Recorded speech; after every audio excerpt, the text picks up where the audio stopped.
11 number दोहे की हम आज व्याख्या करेंगे। यह ऐसा संसार है जैसा सेवल फूल, दिन दिस के त्योहार की झूठे रंग ने धूली। संसार को कवि ने क्या है, कबीर जी ने संसार को क्या है, नश्वर बताया है। ये संसार में जो आया है उसे एक दिन जाना है। ये संसार क्या है, सेवल के फूल की तरह है जो 4 दिन खिलता है उसके बाद मुरझा जाता है। उसी प्रकार मानव का जीवन है, ये सदा नहीं रहता। ये भी क्या है, हमें एक निश्चित समय के लिए मिला है, उसके बाद हमें इस देह को त्यागना है। तो हमें क्या है, ईश्वर का स्मरण करना चाहिए, हमेशा ईश्वर को याद करते रहना चाहिए। अब इसमें वर्ण की आवृत्ति हुई तो अनुप्रास आ गया, लेकिन क्या है, एक उपमा दी गई कि जो संसार है सेमल के फूल के समान है। ये उपमा अलंकार हो गया इसमें।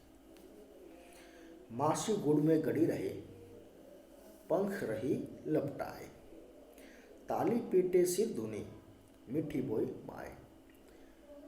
कबीर जी ने मोह माया से ग्रस्त जो व्यक्ति हैं, जो संसार में पड़े रहते हैं, उनके बारे में लिखा है कि जिस प्रकार मक्खी गुड़ को खाने के लिए उस पर बैठ जाती है और बाद में क्या है, जैसे जैसा उसका मोह बढ़ता जाता है वो जैसे जैसे उसके अंदर जाती है और फिर क्या है, उससे बाहर निकलने के लिए वो हाथ पांव फैलाती है, मारती है, उसके पंख गुड़ से चिपक जाते हैं, सिर गुड़ से सन जाता है, पंख सन जाते हैं, हाथ पांव सन जाते हैं, अंततः क्या है, वो उसी के अंदर मर जाती है। उसी प्रकार जो व्यक्ति संसार में है वो मोह माया में क्या है, धंसे रहते हैं। जैसे इससे निकलने की प्रयास करते हैं वो उतना ही ज़्यादा उलझते जाते हैं। आगे जो पैरा है उसमें 2 प्रकार की व्याख्या है। काहेरे नलिनी तू कुम्भलानी, तेरे ही नाली सरोवर पानी, जल में उत्पत्ति जल में वास, जल में नलिनी तोर निवास। ना तली तपती न ऊपरी आग, तोर कह हेत कहू कासनी लागी, जय कबीर दे उद की समान, ते नहीं मोहे हमारे मान।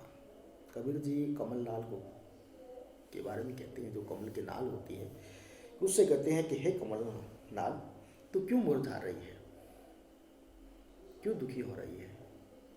तेरे ही नाली सरोवर, तू सरोवर के अंदर रहती है, जल में डूबी हुई है, फिर भी तू क्यों कुम्भला रही है। जल में उत्पत्ति जल में वास, जल में तुम्हारी उत्पत्ति होती है, जन्म होता है, जल के अंदर रहती हो सदाई, और जल में ही क्या है, मृत्यु हो जाती है, विलीन हो जाती हो।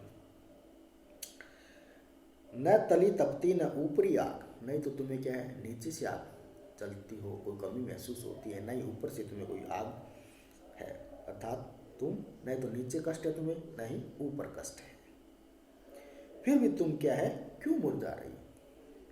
कह कबीर जे उद की समान, ते नोही मुई हमारे मान। कबीर जी कहते हैं जो परमात्मा के समान हो गए हैं, जो परमात्मा के समान हो गए हैं वो कभी नहीं मरते हैं, वो हमारे लिए क्या है, अमर हो जाते हैं। इसलिए कबीर जी कहते हैं, अब इसको आत्मा के रूप में बताया है। क्या बताया कि जो आत्मा है वो परमात्मा से उत्पन्न होती है, आत्मा को परमात्मा से उत्पन्न होती है और परमात्मा ही मिल जाती है। उसके बाद वो क्या है, परेशान रहता है व्यक्ति, इस संसार में आने के बाद मोह माया से ग्रसित हो जाता है। उसके बारे में कबीर जी ने लिखा है कि तेरा मूल तो परमात्मा है, परमात्मा से उत्पन्न हुई है, परमात्मा से उत्पन्न होने के बाद इस संसार में आए हो और वापस परमात्मा के पास ही जाना है, उसके बाद भी तुम क्या है, इतने परेशान व्याकुल क्यों रहते हो।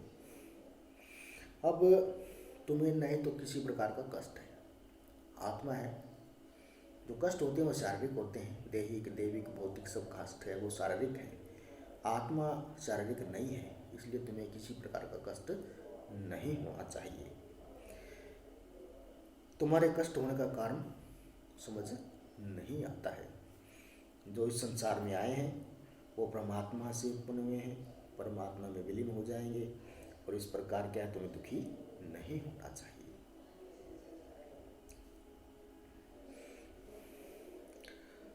आगे जो दुआ है, संतो भाई आई ज्ञान की अंधेरे।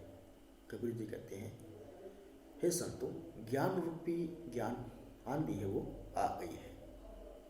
अब आंधी है वो ज्ञान की आंधी आ रही है। भ्रम की टाटी सब उड़ानी, माए रहे न बांधी रहे। ये जो ज्ञान रूपी आंधी आई है, इससे क्या है, जिस प्रकार आंधी आती है उसमें जो पर्दे वगैरह लगे होते हैं वो उड़ जाते हैं। उसी प्रकार इस ज्ञान रूपी आंधी में जो भ्रम रूपी जो पर्दे हैं वो सब टूट गए हैं, उड़ गए हैं।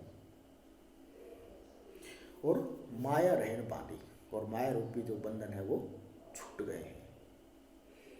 हित चित्त की दो धूनी गिरानी, मोह बलौंडा टूटा। कि जो ये शरीर है, ये अब ज्ञान रूपी आंधी जो आई, इससे क्या है, मोह माया बंधन, जो मोह और माया रूपी जो खंबे हैं ये गिर गए हैं। तृष्णा छानी परी पर ऊपरी कुबुद्धि का भांडा फूटा।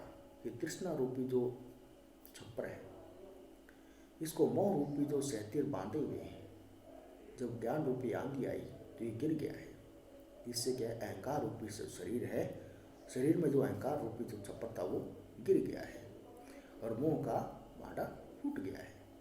जब आंधी आती है तो उसके अंदर जो तेज वेग होता है, उसके कारण उस झोपड़ी के अंदर जितने बर्तन होते हैं, झोपड़ी का जो छप्पर गिर जाता है तो उस बर्तन टूट जाते हैं, उसका सारा सामान बिखर जाता है, बाहर निकल जाता है।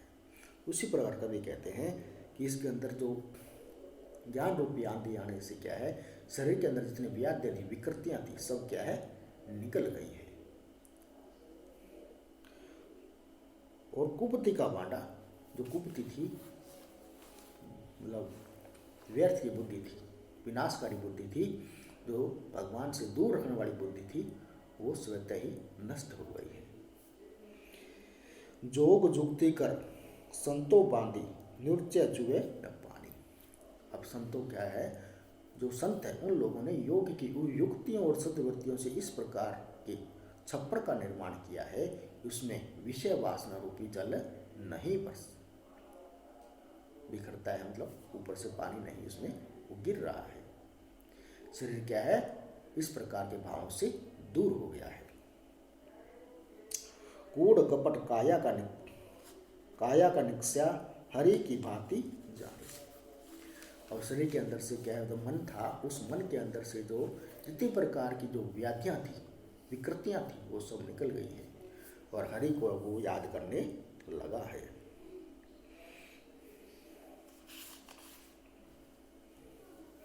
आंधी पाछे जो जल बूढ़ा, प्रेम हरिजन भीगा। कबीर जी कहते हैं, इस ज्ञान रूपी आंधी आने के बाद, ठीक है, इसमें प्रेम रूपी जो जल बरसा है, उससे आत्मा क्या है, सरस हो गई है। कह कबीर भान के प्रके उदित भया तम चोर। कबीर जी कहते हैं, जिस प्रकार प्रकाश के उदय होने से, सूर्य के प्रकाश का जब उदय होता है, उसके उदय होने से अंधकार क्या है, नष्ट हो जाता है। उसी प्रकार इस ज्ञान रूपी प्रकाश के आने से क्या है, आत्म शरीर के अंदर जो विकृतियां थी, अंधेरा था, वो सब दूर हो गई है। धन्यवाद।